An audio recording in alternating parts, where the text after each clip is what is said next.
Hi dears, എന്നത്തെയും പോലെ കുളിച്ച് വിളക്ക് കത്തിച്ചതാ പുറത്തേക്ക് വന്നപ്പോൾ എൻ്റെ സെങ്കിൽ ഇതാ പ്രത്യക്ഷപ്പെട്ടിരിക്കുന്ന ഒരു വലിയ ചെമ്പല്ലിയാണ് ഇന്ന് പ്രത്യക്ഷപ്പെട്ടത്. നമ്മളെ ബോട്ടുകാർക്ക് കിട്ടിയ മീനാണ്. ഞാനിതാ കച്ച കെട്ടി ഇറങ്ങിയിരിക്കുകയാണ്. ഈ മീൻ എന്നോട് എത്രത്തോളം നീതി പുലർത്തും, എത്രത്തോളം സഹകരിക്കുന്നൊന്നും എനിക്ക് ഒരു ഐഡിയ ഇല്ല. ഞാൻ ആദ്യമായിട്ടാണ് ഈ മീൻ കട്ട് ചെയ്യുന്നത്. ഒരുപാട് തവണ കഴിച്ചിട്ടുണ്ട്. ഇത് ഈ മീനിന് കട്ട് ചെയ്യാൻ വേണ്ടി ആയുധങ്ങളുടെ ഒരു ശേഖരം തന്നെ ഞാനിവിടെ എടുത്തു വെച്ചിട്ടുണ്ട്. അതായത് ഈ കത്തി വാങ്ങിയിട്ട് ഇതുവരെ യൂസ് ചെയ്തിട്ടില്ല. കാര്യം വലിയ മീനൊക്കെ അധികം ഹാർബറിൽ നിന്ന് കട്ട് ചെയ്തിട്ടാണ് കൊണ്ടുവരുന്നത്. ഞാൻ നിങ്ങൾക്ക് കാണിക്കാൻ വേണ്ടി മാത്രമാണ് റിസ്ക് എടുത്ത്. ശ്യാമേട്ടൻ എന്നോട് കട്ട് ചെയ്യുന്നത്. അപ്പം ഞാൻ അവിടെ നിന്ന് കട്ട് ചെയ്യുന്നത് നമ്മുടെ സബ്സ്ക്രൈബേഴ്സ് കാണാൻ പറ്റില്ലല്ലോ. അത് കാരണം ഞാൻ ഈ മഹായജ്ഞത്തിന് വേണ്ടിയിട്ട് തുനിഞ്ഞിറങ്ങിയത് ഗൈസ്.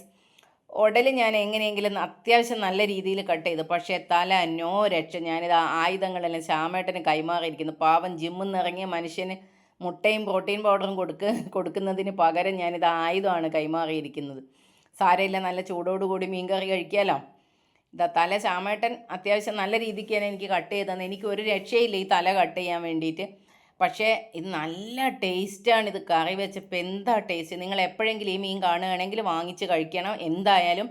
ഇതാ രാവിലെ ചപ്പാത്തി ആയിരുന്നു, ചപ്പാത്തി മസാലക്കറി. എന്തായാലും മീൻ വെച്ച സ്ഥിതിക്ക് ഇനിയിപ്പോൾ ശ്യാമേട്ടൻ 2 കഷ്ണം കൊടുക്കണ്ടേ. ഞാനും കഴിച്ചു വിട്ട ഒരു കഷ്ണം. ഞാൻ സാധാരണ രാവിലെ മീൻ കഴിക്കാറില്ല. Okay, bye.